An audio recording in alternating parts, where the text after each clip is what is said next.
Well, hello and welcome back to another episode of the Realm of Unknown. I'm your host, Shane, and today we've got a rather interesting topic because it's a bit of an obscure one due to, honestly, not a whole lot of people talking about it, but it's something that I think I forget when I put it on my, to-do list sort of thing. When it comes to this, I have, a weird, pot of list topic names that I would sort of draw from each week, and this just happened to be one of them, and it was really weirdly towards the top, so I don't really remember when I actually put it into the pot, but we'll see.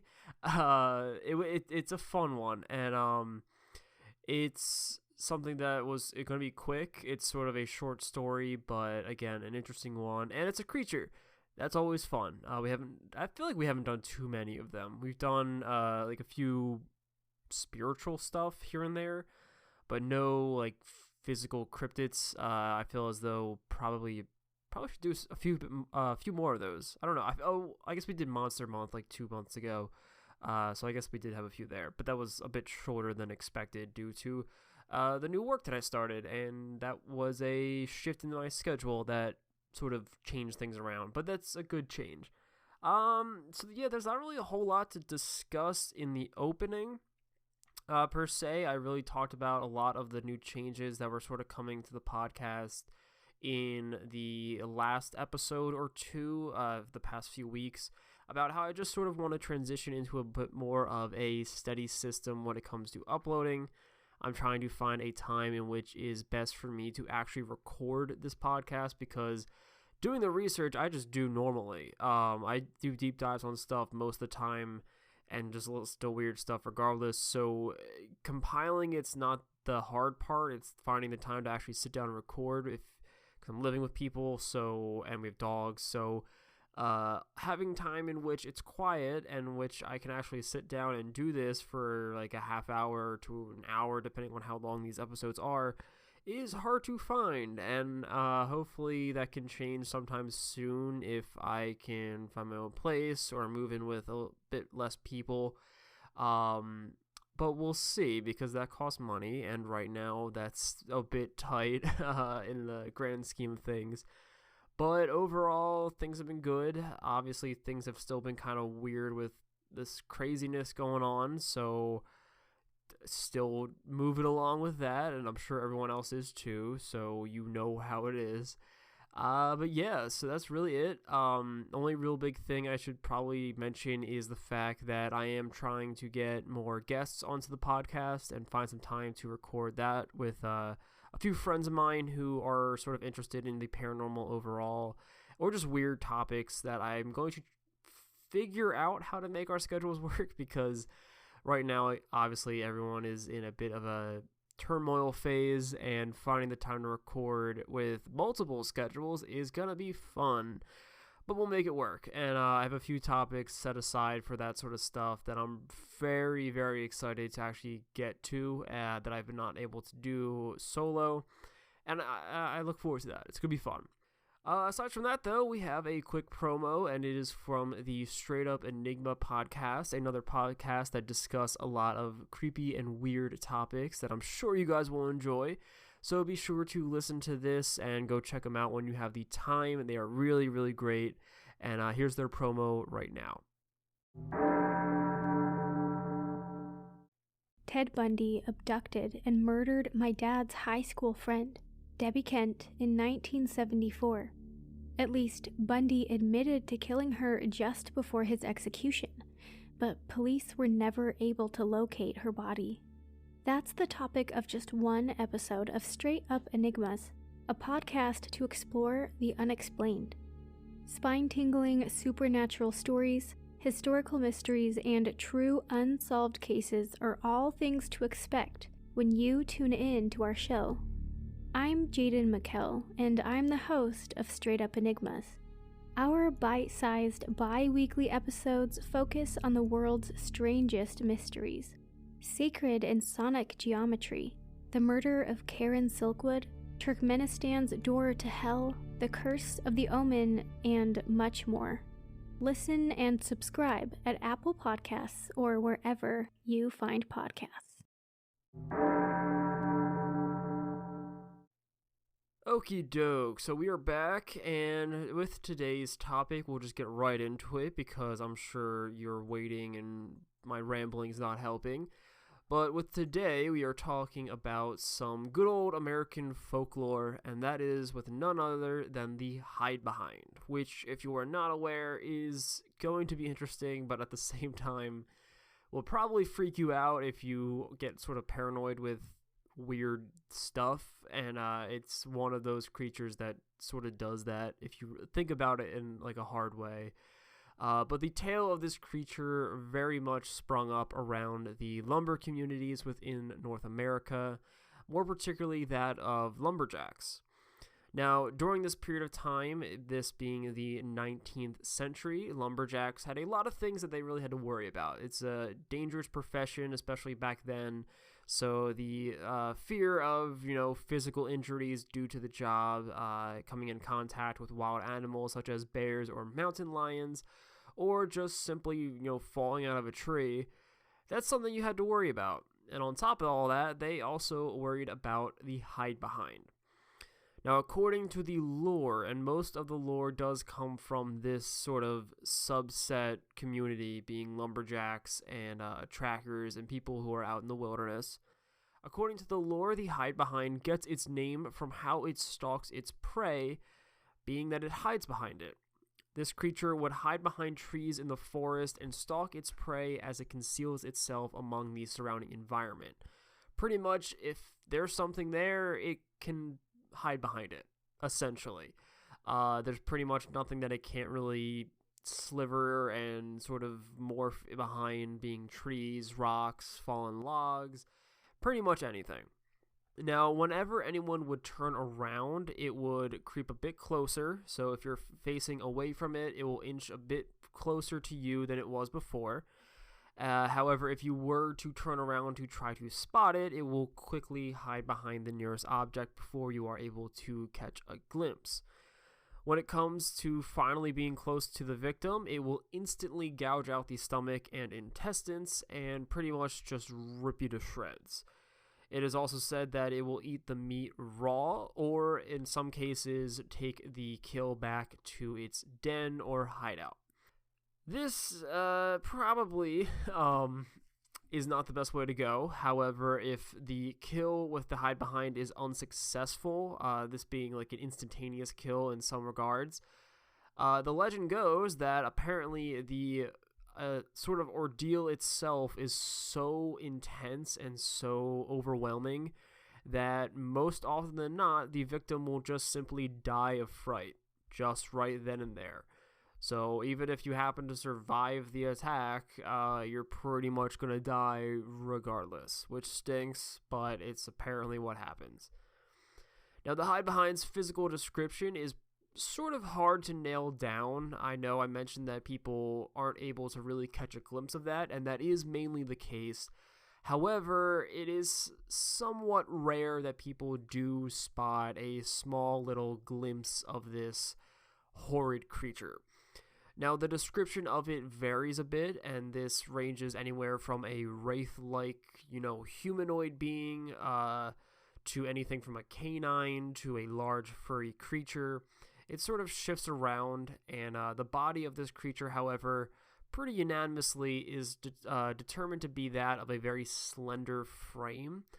Regardless of how it's sort of shaped, people do agree that it is very lanky and it has longer limbs. Some cases have it having short shins, essentially, is the location of the body, and then the rest of it will be very, very long. And pretty much that's unanimous.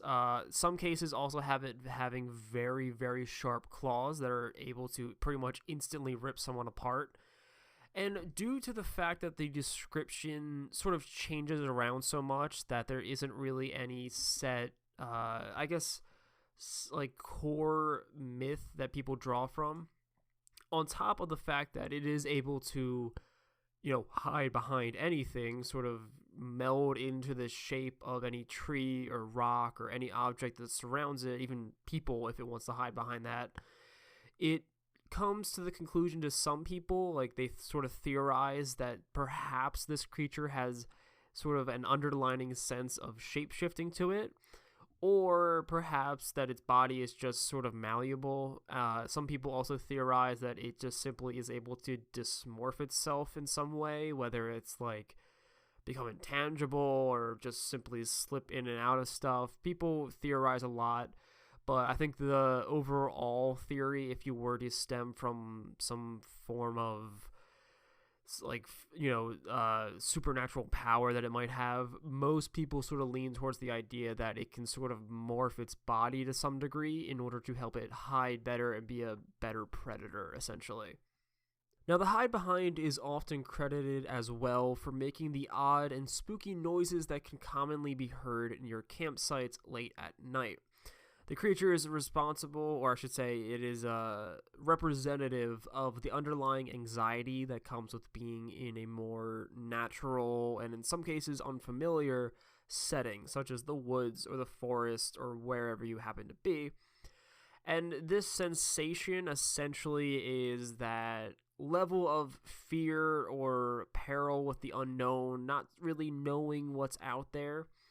And people in these areas and within these communities at the time very much associated that feeling with the Hidebehind, because you don't know what it is, you don't know where it is, and you don't know when it might actually pop up.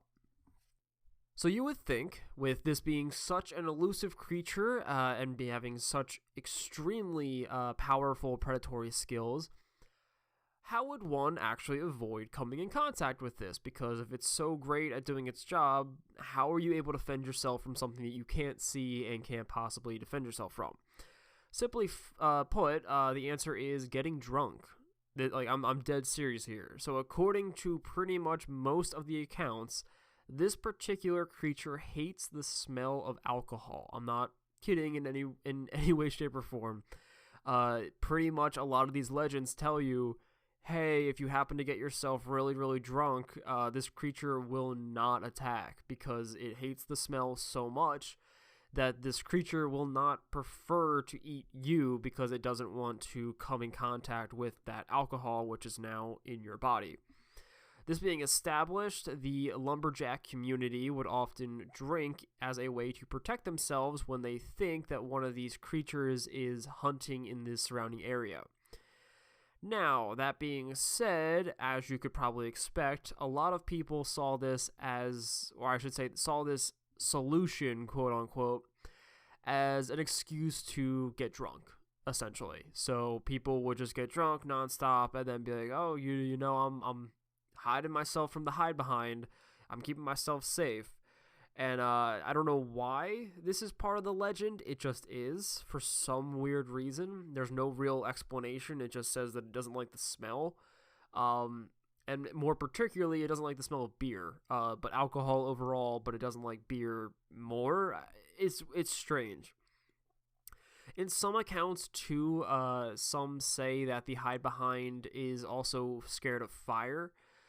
To what degree, it doesn't really specify. However, it does note that, you should probably keep a bonfire lit, but this could also sort of just draw into the core concept of not feeling safe in the woods, like that sort of underlying fear, and the idea of having a fire, which helps you see better, probably eases that tension, hence why it, keeps the Hidebehind away. I'm drawing at straws here, but that's sort of what I can glean from that sort of account. Again, though, that's a very vague interpretation, and it's not really mentioned in all the accounts, just a handful that I happen to come across. Now let's move on to essentially what the origins and some of the reports are of this creature. Because again, there's not that many, and it's in a very niche community, that being the lumberjack community, which isn't as prevalent nowadays. It's still there, but back during the early 19th century into the early 20th century, it was a lot bigger. And for the most part, I should say that this is very much a North American story for the most part. I think I mentioned that earlier. More particularly, the northern United States. There are some accounts of it stretching, the story itself, stretching into southern Canada. However, it is very much something that originated within the general border town type states within the United States. Think like Wisconsin, Minnesota, Michigan area, that sort of stuff. But the stories can be stretched pretty much across the northern border. And again, this takes place during the 19th century, where a lot of those locations are very much forested overall. So being a lumberjack in this region, again, we mentioned earlier, is very taxing. It's not the easiest job, and there are a lot of dangers when it comes to handling this sort of environment and this sort of workload. One theory is that the Hidebehind is simply a story that was created to keep the men within this community very vigilant when it comes to bears and other wild animals, such as wolves or mountain lions in the region. However, that probably didn't stay too long as they got used to that particular, area and how to handle these creatures. Other reports also have it saying that that general idea is a bit broader, and which it isn't just animal specific, but it is sort of a wider reminder for lumberjacks to stay vigilant at all times in order to avoid being vulnerable out in the woods, and also to keep their bearings overall. Just sort of, be a bit more on edge is essentially the core concept. However, it might also be a way to deal with the mysterious disappearances and deaths that fellow lumberjacks were having at that time. Again, this was a very dangerous profession, but in some cases, people would go missing, and in other cases, people might just wind up dead out in the middle of the woods. Now, the book by Carol Rose, titled Giants, Monsters, and Dragons, the Encyclopedia of Folklore, Legends, and Myths, describes the creature as a predatory cannibal beast that lurks out in the loggers' camps until one of them is alone long enough for it to grab it and carry it away to be consumed. And, again, perhaps this is a way for the men within these camps and these communities to deal with the idea that, accidental deaths, people going lost, and, their friends and coworkers being attacked by animals, it might just be a coping mechanism. That being said, however, this is a weird, interesting, junction with another bizarre thing that happens, and it's actually something that we talked about a bit at work in the last several days. My boss mentioned it, and this actually got me thinking of this creature because it has a lot of similarities with a lot of these accounts, and then, noticing that it might actually have some connection with missing cases. I got my gears turning, because if anyone is unfamiliar with the phenomenon known as the missing 411, which essentially is something that relates to mysterious disappearances of individuals out in the woods with really no explanation to them. It's sort of a phenomenon that's been more or less in the spotlight in recent months and years. And it might be something that we discuss in the future. However, it is a much deeper topic and not something that I can just casually mention during another episode, because it deserves way more attention than just this passing thing. But the idea that people are going missing without a trace, and the fact that the Hidebehind is something that is so silent and so skillful in being able to just snatch someone, and in some cases, they describe it as waiting and hiding and picking people out who are more often than not the weaker link in the group, or happen to stray a bit away from everyone else. That relates to a lot, or if not all, of the missing 411 cases, in which people who are not near the main group, people who have some sort of weakness or, something that causes them to not be at their A game in some way. It's essentially the idea of a predatory creature targeting the weakest creature within the herd, essentially. Think of how lions or hyenas and wild dogs, that sort of stuff, targets their kills, and that really much relates to the missing 411 and how the Hidebehind functions, essentially. I'm not saying these are pack creatures, but they have very similar tactics that just happen to align with how people are going missing, and then there's no real evidence of where they're found. It's interesting. I don't know how much I will relate this. I just thought it'd be something to mention. And if we do go into the missing 411 phenomena, I will very much relate this back to the Hidebehind if I can find any sort of evidence or, possible notion to link them together. And people sometimes associate that with Bigfoot and other large creatures in the woods that people claim to see. And I would probably say the Hidebehind's pretty much like a pseudo Bigfoot type thing. They're always described as being bigger or lengthy, and very hairy in some cases. But I don't know that full relation. But it's something to keep in mind. I just wanted to mention that for you guys. Now into the reports. So the first written report of the Hidebehind appears to be from the year 1939, written by Henry H. Tyrone, titled The Fearsome Creatures, which this seems to support the idea that the creature has a rather aggressive behavior to it. The report also notes that the creature apparently can last 7 years without consuming any sort of food, which is very weird and sort of makes it more of, I guess, like a spectral thing. I don't know. However, it does note that it prefers not to. I think most things would, and it oftentimes is out hunting for new prey. The creature also seems to pop up in the early 20th century in newspapers and magazines, in which many people report hearing the creature out in the woods, making, again, strange calls and strange sounds that they don't really know how to describe.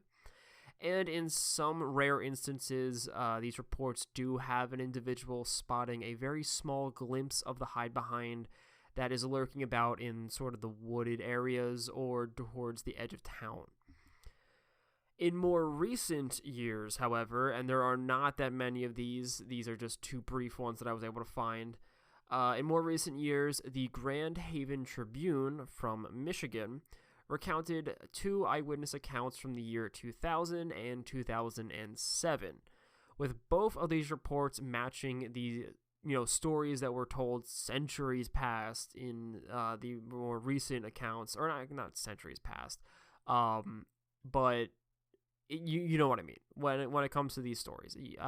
They match very, very close.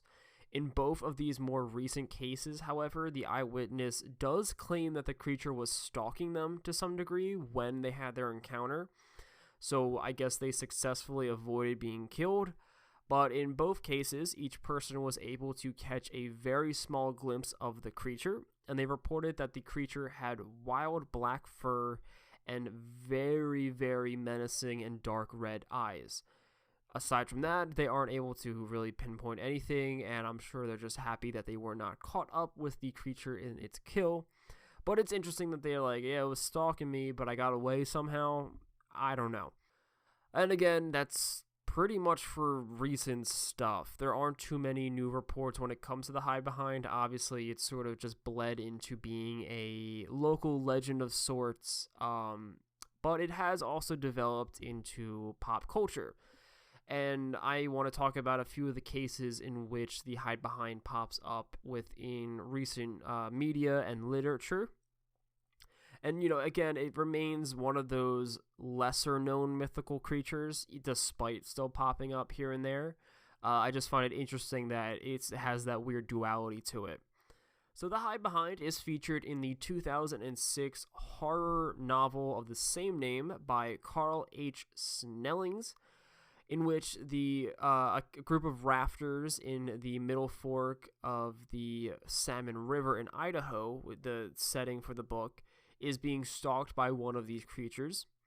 The creature appears in the Paco's Bill Catch for the Hidebehind, in which the creature is captured and donated to a zoo by the titular Paco Bill, which is a cowboy in the book.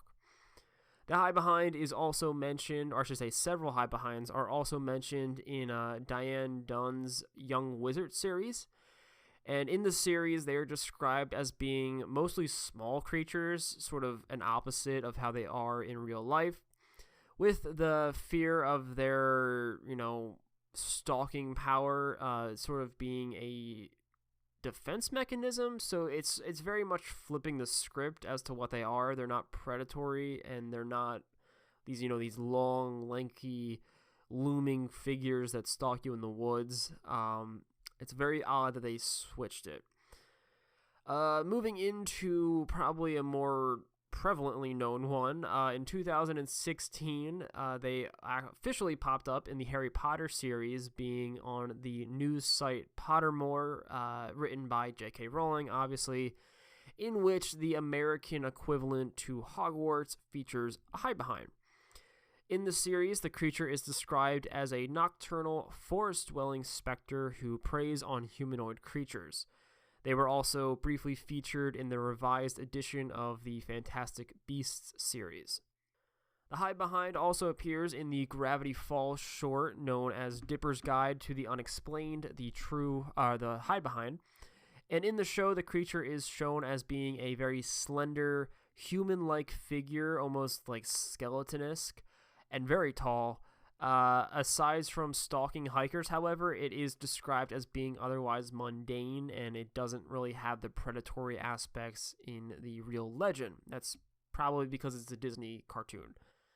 The Hidebehind finally is featured in the 2018 short horror film titled simply The Hidebehind, directed by Parker Finn. Now, that's pretty much it for the Hidebehind. There's not a whole lot more when it comes to this story because, again, it is a very sort of underappreciated, or at the very least not well-known cryptid or mythical creature or whatever type folklore descriptor you want to give it.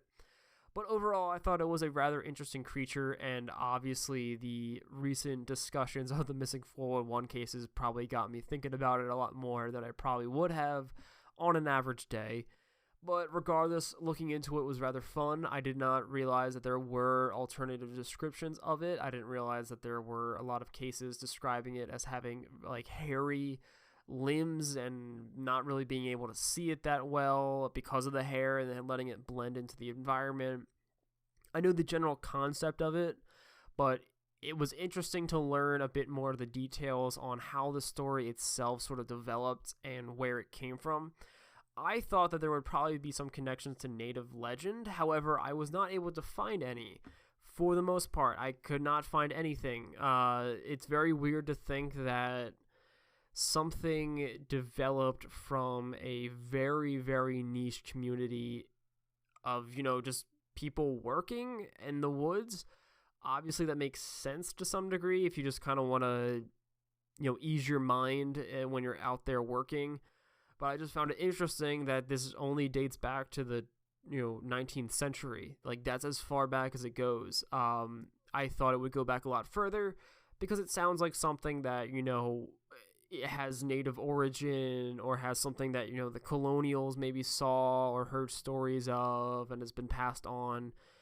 And it seems like it's something that's only here and has only been around for a very brief period of time. So I'm interested to see if anything develops with it. I highly doubt that it will because, again, it's very niche.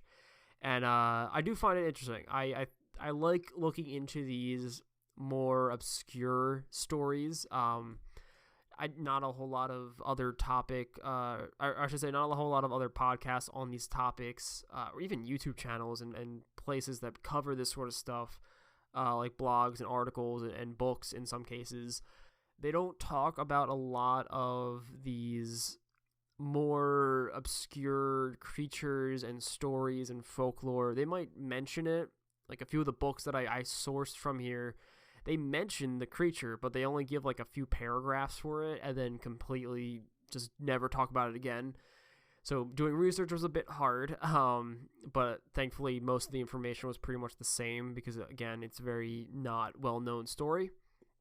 And I'm looking forward to discussing a bit more of these. I have a lot more topics that are just as obscure and just as not covered that I am very excited to talk about because it's interesting and it gives some light to these sort of weird, even for paranormal standard, weird stories that no one really knows about. And I kind of like having that sort of energy when it comes to this podcast and sort of having something that flows and is unique and is different and weird, even if it isn't well done, because obviously this quality is poor when it comes to the audio and my editing. I need to work on that a lot.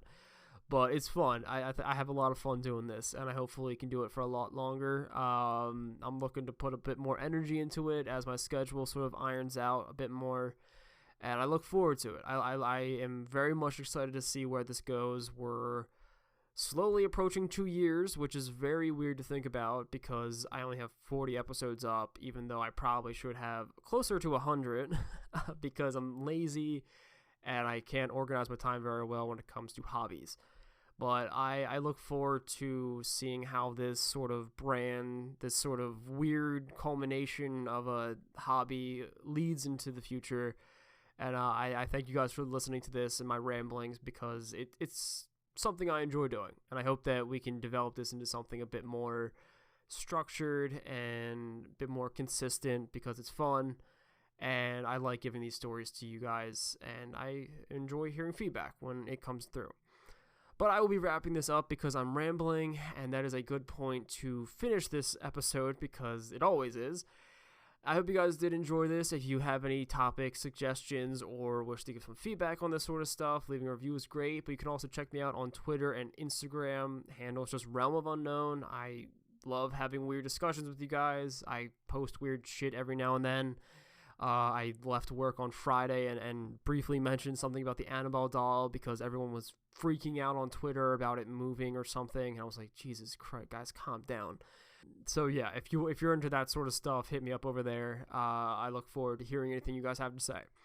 Until then, I hope you guys enjoyed this episode, and remember to stay spooky, and I'll see you next time. Or I should say next week, because I don't know when this is going to pop up. But until then, guys, see you later.